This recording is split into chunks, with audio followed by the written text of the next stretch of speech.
All right, everybody. Has anybody ever not heard of Hank Rogers here before? Who am I?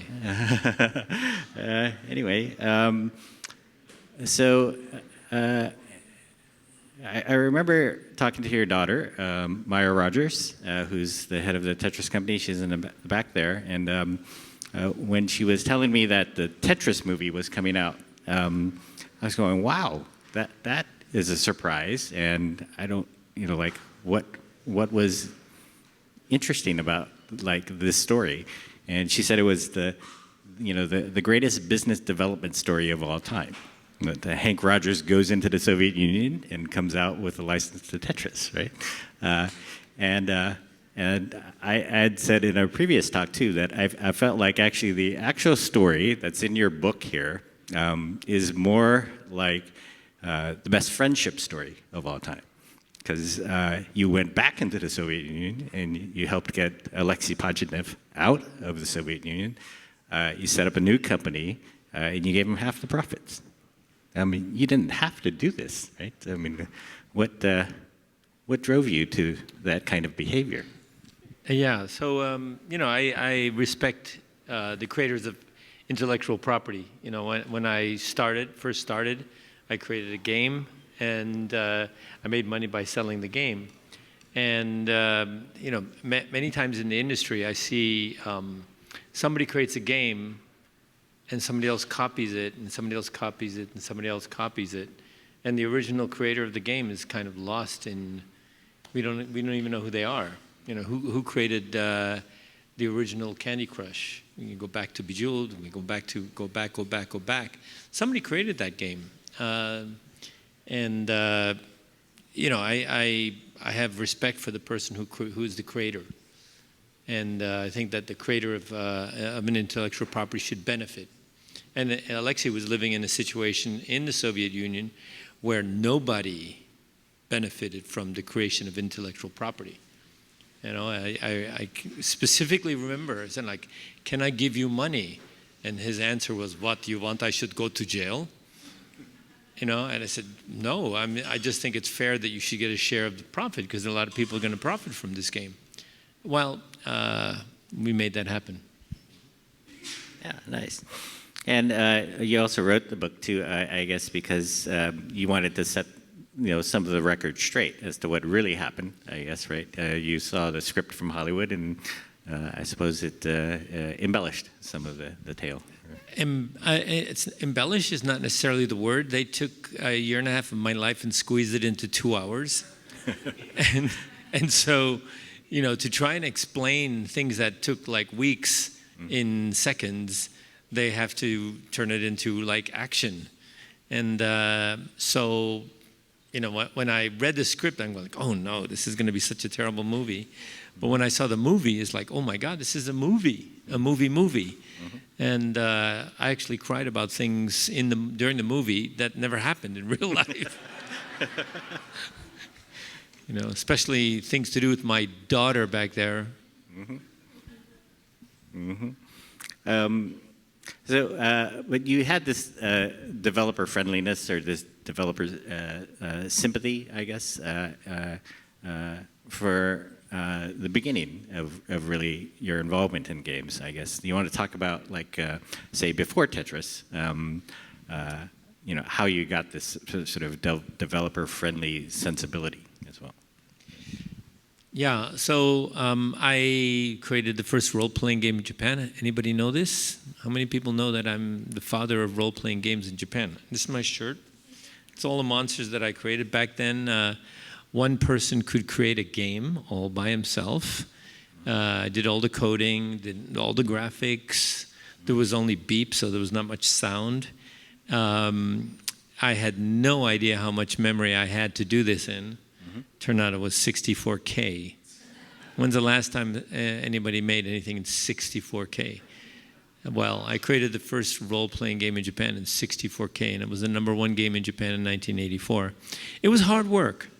It was a good 9 months of slogging, coding, whatever it is. And the creative process is well, it's near and dear to my heart because I did it myself. And I think it's the reason that Alexei became my friend pretty much immediately when he figured out in our first meeting, when first he thought I was some kind of a businessman that was just coming to make another buck. But after talking for them, I had the third degree. They spent like a couple of hours asking me questions about who I was, what I did, and all that. And pretty soon he figured out that I was a game designer. Oh my God. I was the first game designer that he ever met. Because there's no such thing as a game designer in the Soviet Union because there's no business there. So, the fact that I respect his creation, and it's just the way I'm wired. I can't stand situations. What's another situation where things went awry? That was the game called Shanghai. Does anybody know Shanghai? Now everybody calls it Mahjong because the name Shanghai was taken. And this was created by, gosh, I wish I could remember his name, but this guy, paralyzed from the neck down, he created this game and all the graphics using something that he held in his mouth to push the keys on the keyboard.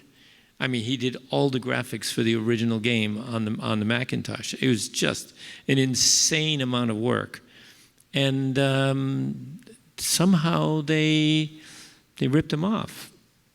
He ended up not making the money out of the game, and then on top of it, because they ripped him off, they didn't really have control of the IP. Then everybody started copying them and making a game called Mahjong, and it's just a sad thing, that somebody could create a game and then everybody else runs off with it.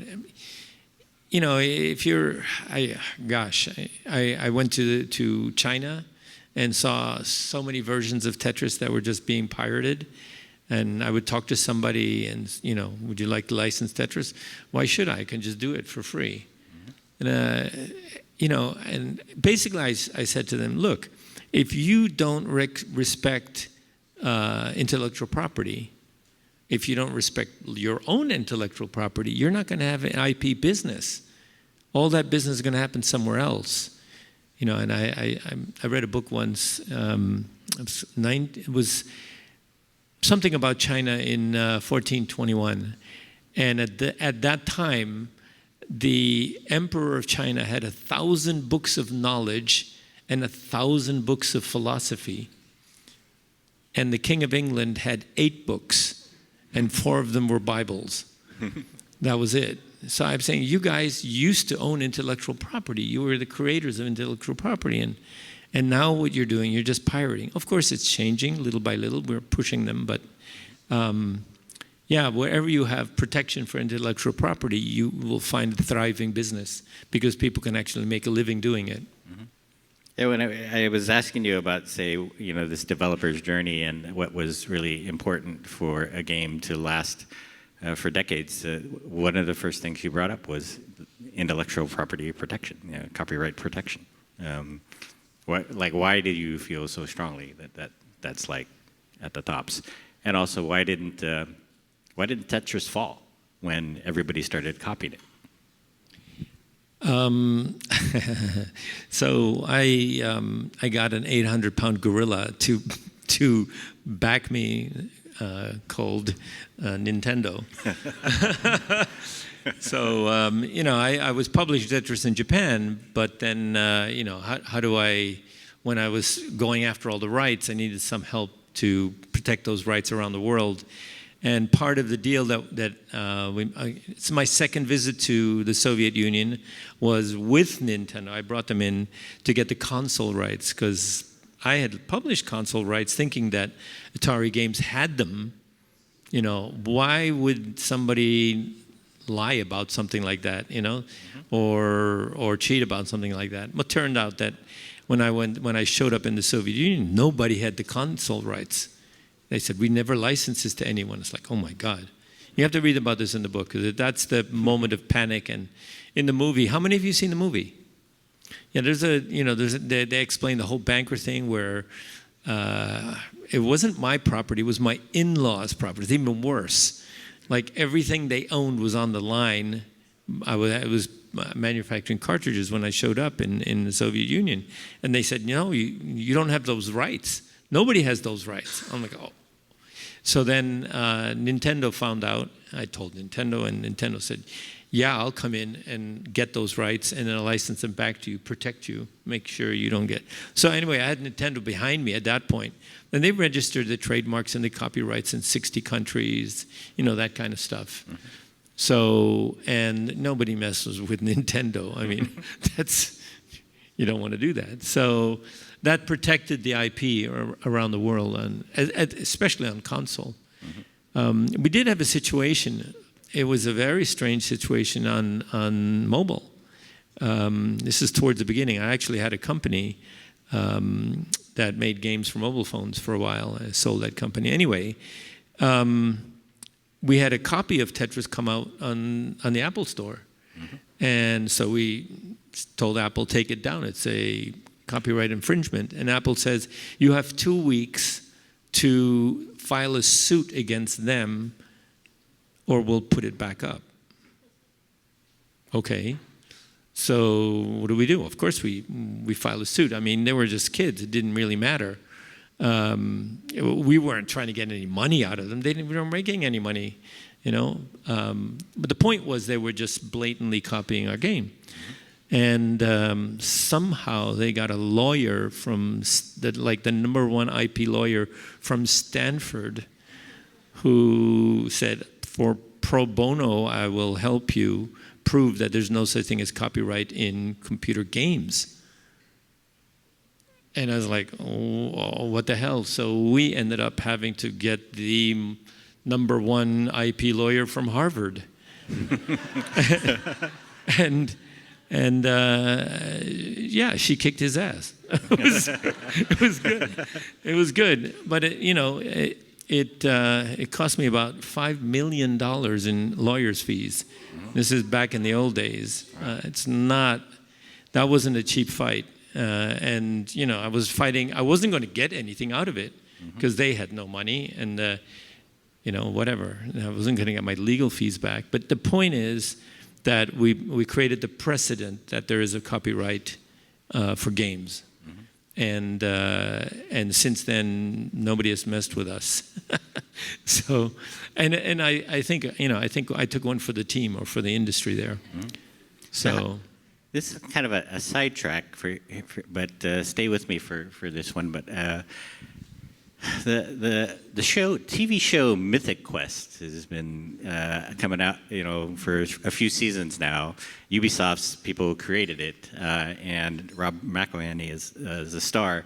And they had one episode in the first season. I think it was episode 5, and they sort of embodied the tension between a creator and a business person, between the husband and the wife in this game company, right? And it was a very moving story about that tension and how over time, little by little, you feel like you're giving up a part of yourself or something in order to stay what you are, I guess.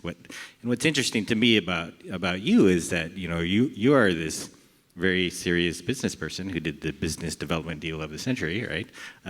But you're also this creator in the same person. How do you sort of reconcile this sort of battle within yourself between creator and business person?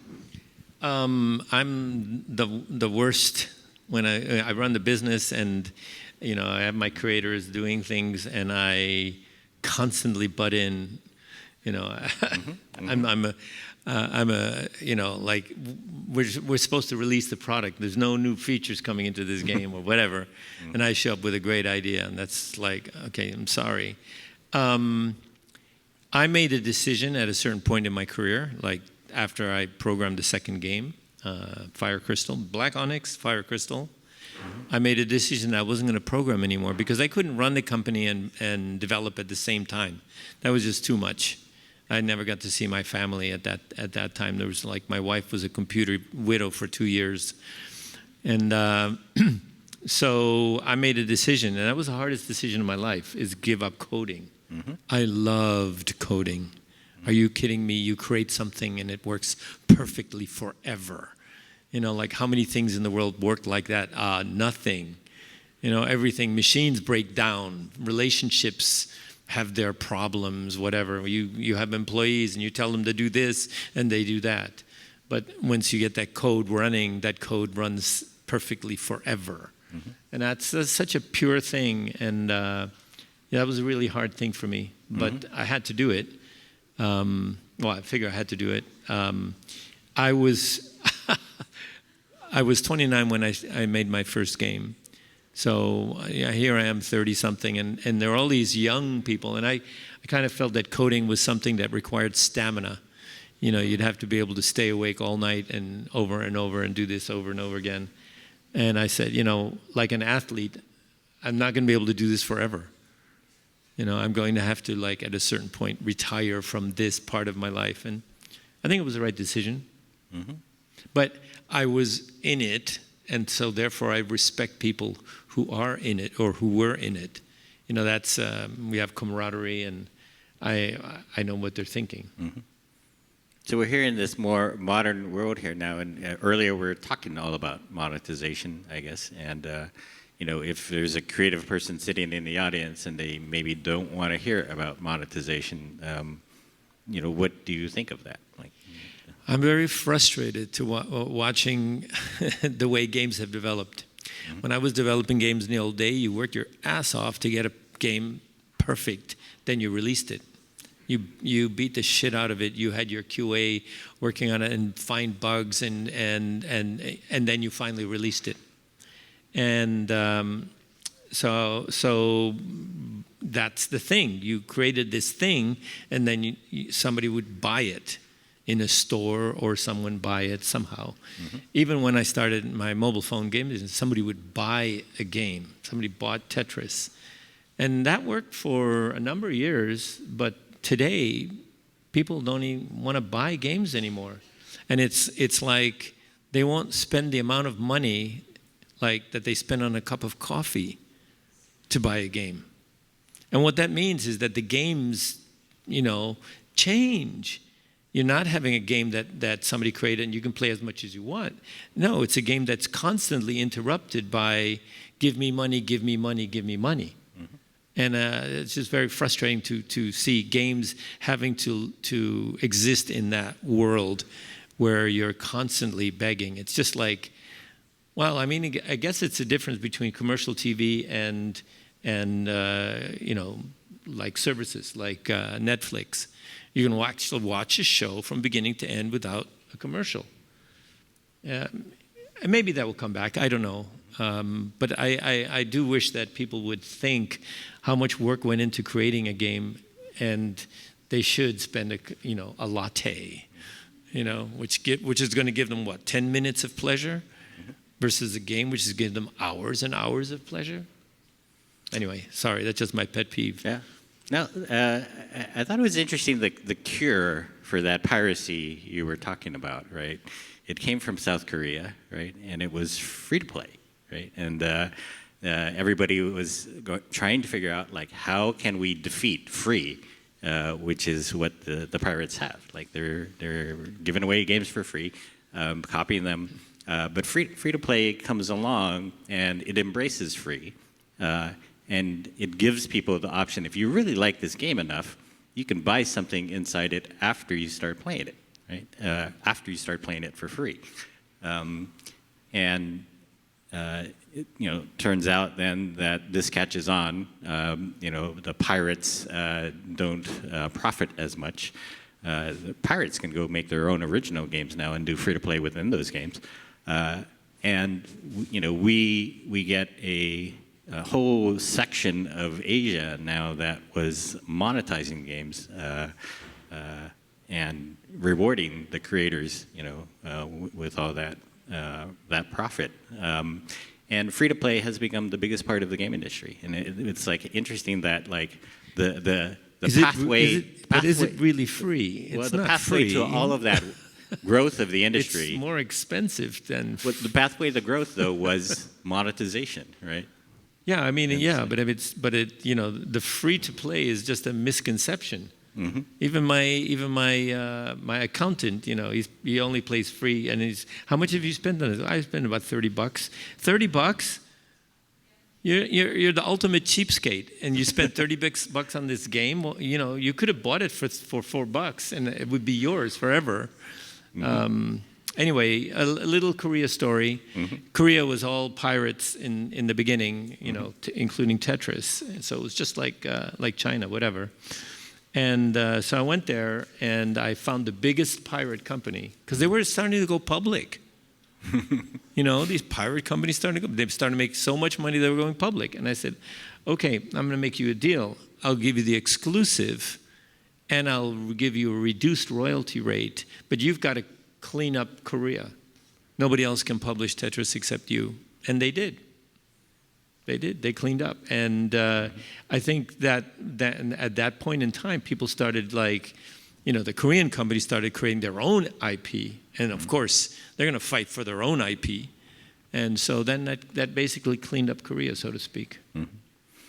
So we talked about some tension, creators versus business people, but there's also, as you saw, much tension right now between developers and platforms, right? The Metas of the world, or the Apples and Googles, and do you see some resolution to that? Do you have a sympathy for either side, or do you think they're going to solve their differences? I think there's room for everybody in there. There's so much money to be made, and I think that the platforms are just a little bit greedy. If they wouldn't be so greedy, then we wouldn't be having this problem. And I remember when we were in the early days, personal computers in the US, everything was done through distributors. And then Electronic Arts came along and says, yeah, we're not doing this. We're going direct to the stores to try and stop us. And then they did it, and then other people started doing. So they changed the business model. And so I think what's going on here is just one of those things. You have to have a little bit of a revolution saying, I'm not doing that. I'm doing it this way. And, take hold of your own destiny rather than being stuck. That was very inspiring. And thank you. I'd love to ask questions more still, but let's give the audience a chance. Does anybody have questions in the audience for Hank? Ooh, right here. And can we get you a mic? Let's see. Don't you have a mic?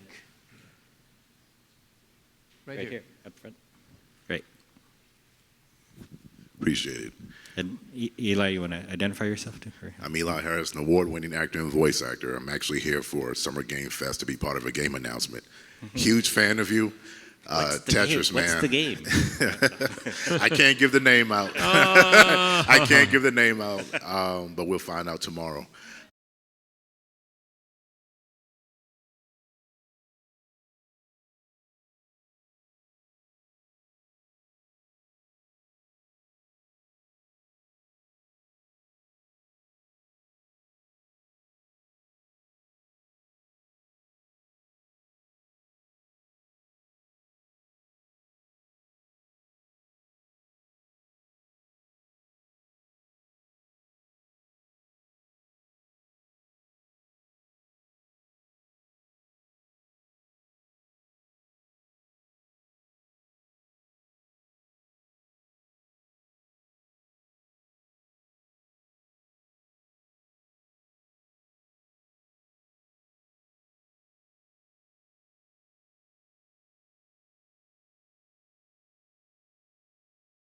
Concern about that is if they decide to say, okay, we no longer will allow you to play it, then you paid for a game that you no longer have access to.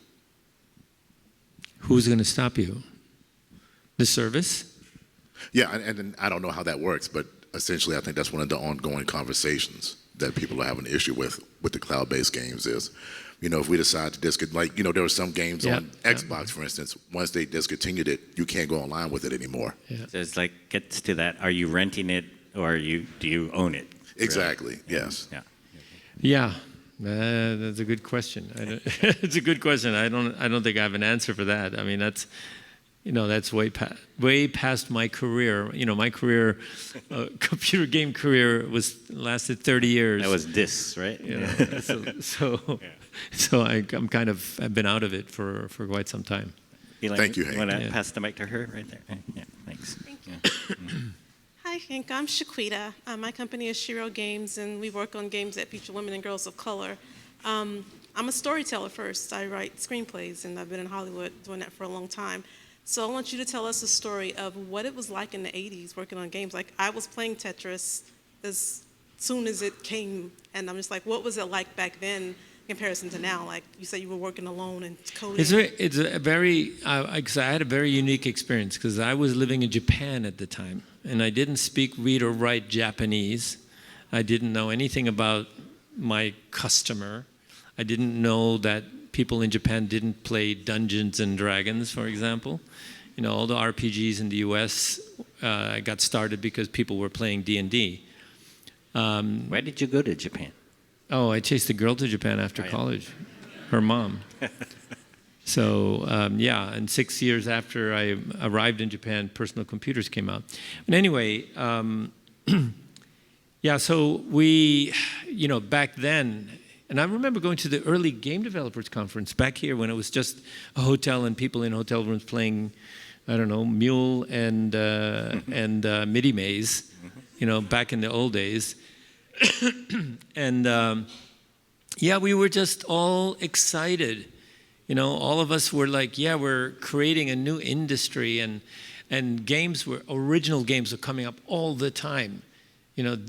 Completely new kind of games. It feels like today there's more Me Too games. You got the Me Too movement, I guess. Me Too games. Rather than original. And I mean, it's because the market has grown so much and the development cost has gone up so much. It's the same thing with movies. There's so many Me Too movies, action hero, action hero, action hero. And so it's a little, how can I say, you could say it's stifling in a way because there's so much like big production. But, it's still fun to try to break in and do something different. Indie movies are interesting to work on, and they still make money. Thank you. Are you going to choose? Desiree over here. I'll take it. Okay, thanks.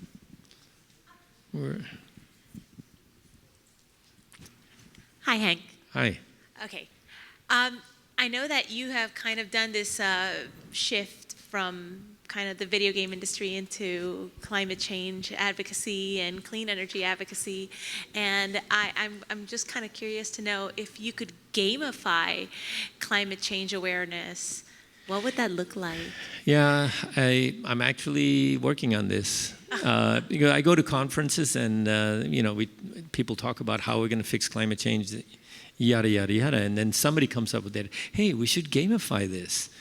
And of course, when they say that, everybody looks at me. It's like, you're the gamify guy, so why don't you do something about it? It's like, I'm not making games anymore. I'm done with it. And then I got asked one too many times, and so I started thinking about how am I going to do this? And it's not about, to me, it's not about awareness. It's about action. I want people to do things. I don't want people to think about it or feel like doing something. I want them to quit smoking, whatever it is. I want them to quit their behavior or some behaviors. So the app that it's codenamed the Action app. Unfortunately, code names generally stick. So it's still called the Action. We haven't thought of anything bigger, better, whatever. It's a role-playing game. You are the character in the game. The things that you do to get points are in the real world. So small things in the beginning, turn off a light switch in a room where there's no people, pick up a piece of rubbish, put it in the rubbish can. These are 1 point, 1 point. You get enough of them, you go up a level, and then we give you bigger things to do. And then you do a bunch of those, and then we go up another level, you give you even bigger things to do. And what we're doing is we're creating habits for simple things. Like I have the habit now. I can't leave, my apartment or a hotel or whatever without turning every single light off. And that's just where I started. And I find myself in an airplane when I go to the bathroom. I'm picking up all the little pieces of paper that people have left on the floor. So why don't people do that? Anyway, two ways to make points. One is by doing the action. The other one is by creating an action. When you create an action and somebody else does it, you also get points. And so now we have a competition with all players, people in the world, creating things for other people to do. And those things are all going to add up. And the AI is going to figure out what's the carbon footprint that you've saved by doing this action, because 100,000 people did this particular action, turning off a light switch, for example. And so I think at the end of the day, this is going to be the game that I want everybody in the world to play. And then, if you're level 6, you get to buy tickets to the football game on Monday, and level 5 on Tuesday, level 4 on Wednesday. That way, the higher level that you achieve, the more sustainable you are, you get to sit in the front. And the stadium doesn't lose any money. I think this is the way that Taylor Swift or Coldplay can actually incentivize their fans to actually do good. And then the stadium and the industry can claim we've done this much good for the world. So now that you gave away the design to everybody here, they're all going to copy it now, right? Yep. No, by telling everybody, I just said, yeah, they have heard me speak about intellectual property, so they wouldn't dare do that. Yeah, another question here? Yeah.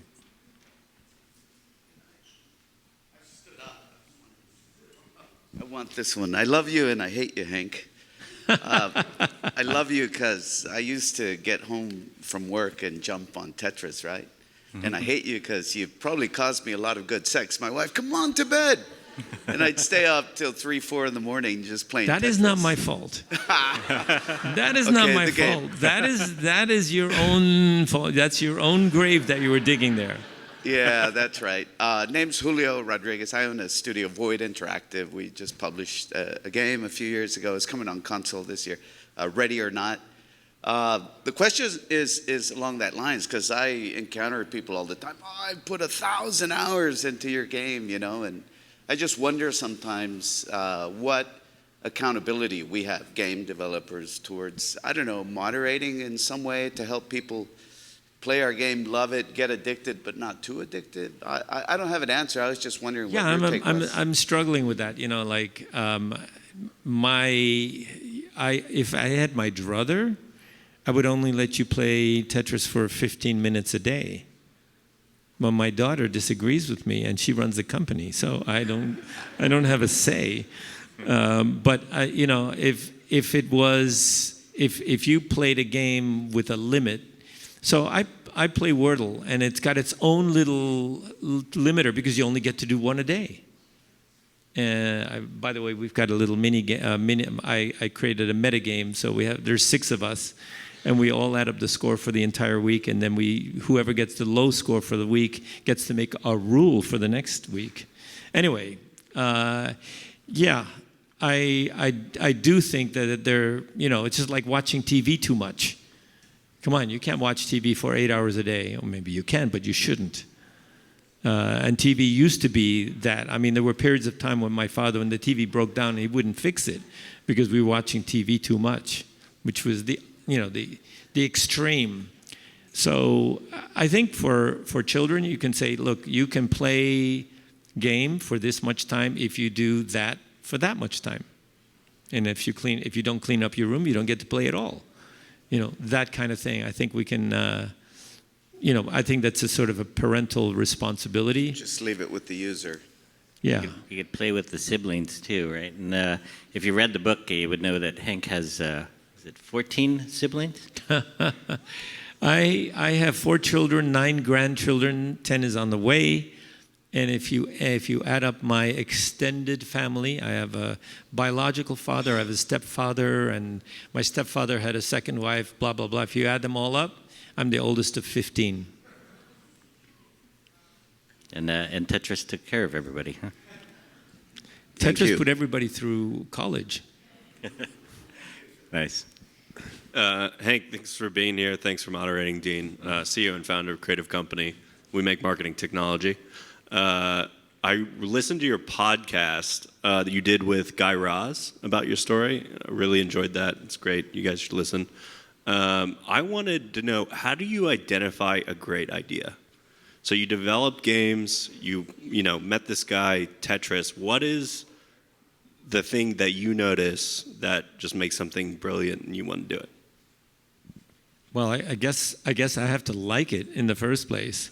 If I'm, that's the thing that happened to me is I was drawn to Tetris. I mean, if you play a game and you want to play again and again and again, that's it right there. It's, you're the ultimate judge. Like when I watched the first episode of some TV show, oh my God, this is so good, I want to watch the next one and the next one. It's the same kind of thing. If it grabs me, then yeah.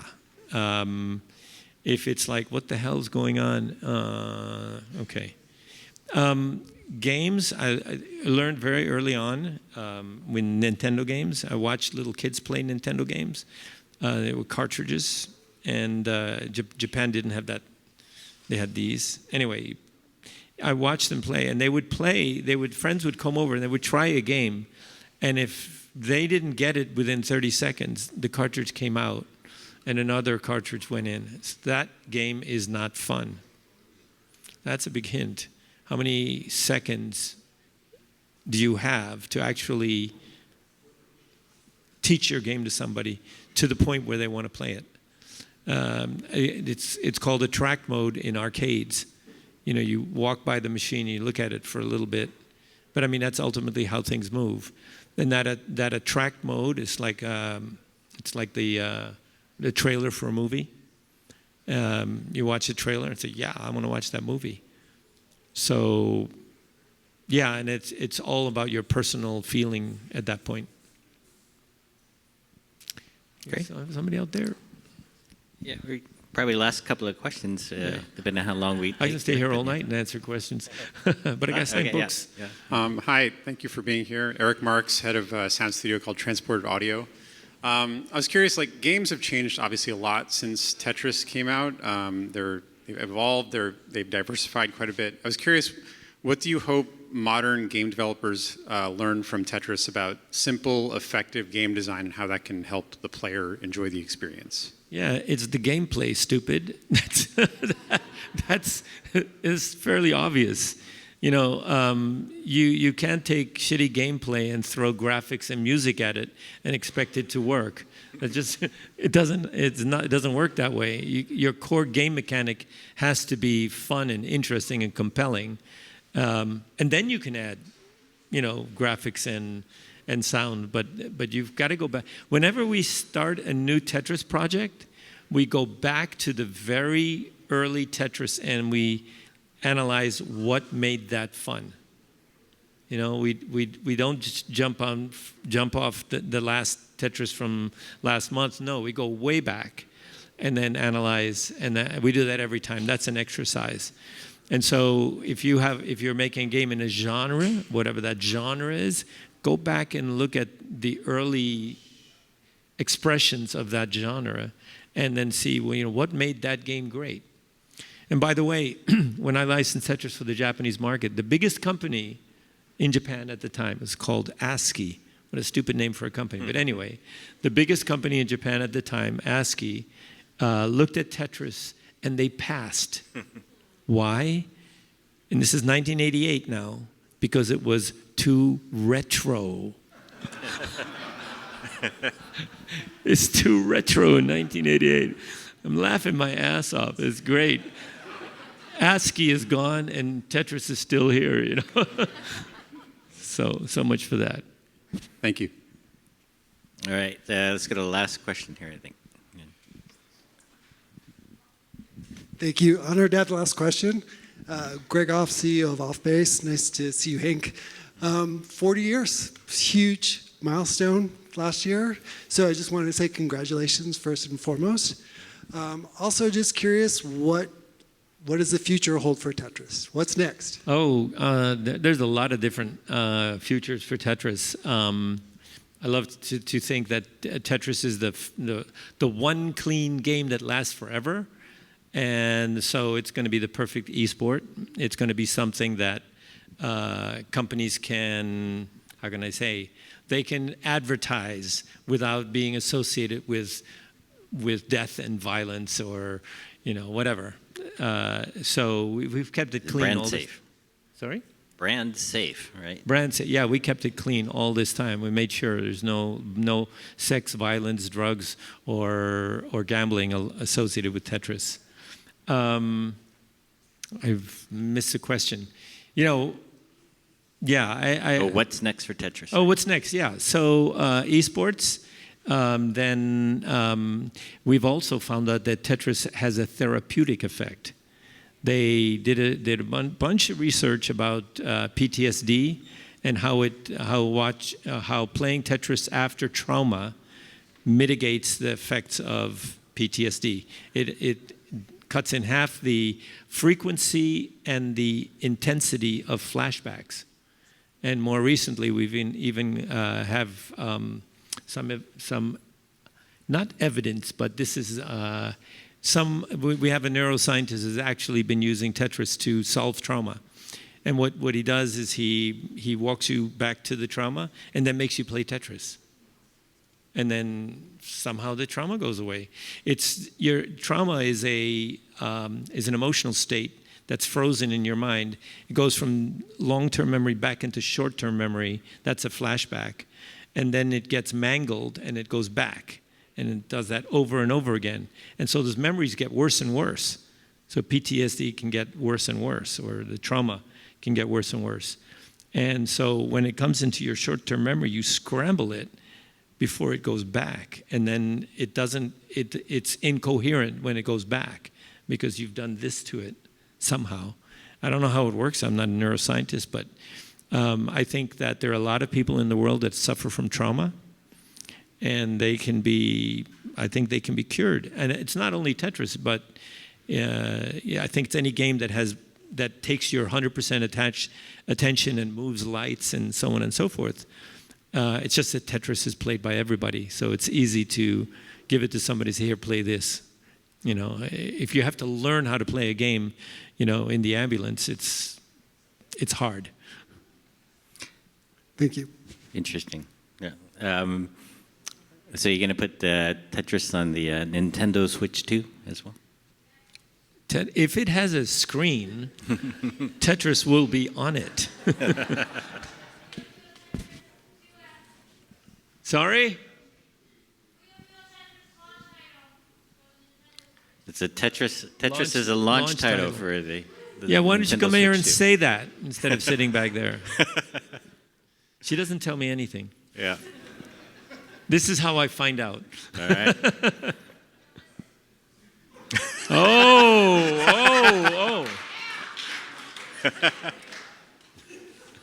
Good thing we didn't give her a microphone. That's right. Could we have a noise canceling device out there? All right. Well, very good. Thank you very much, Hank. It's been great doing this with you. Appreciate it.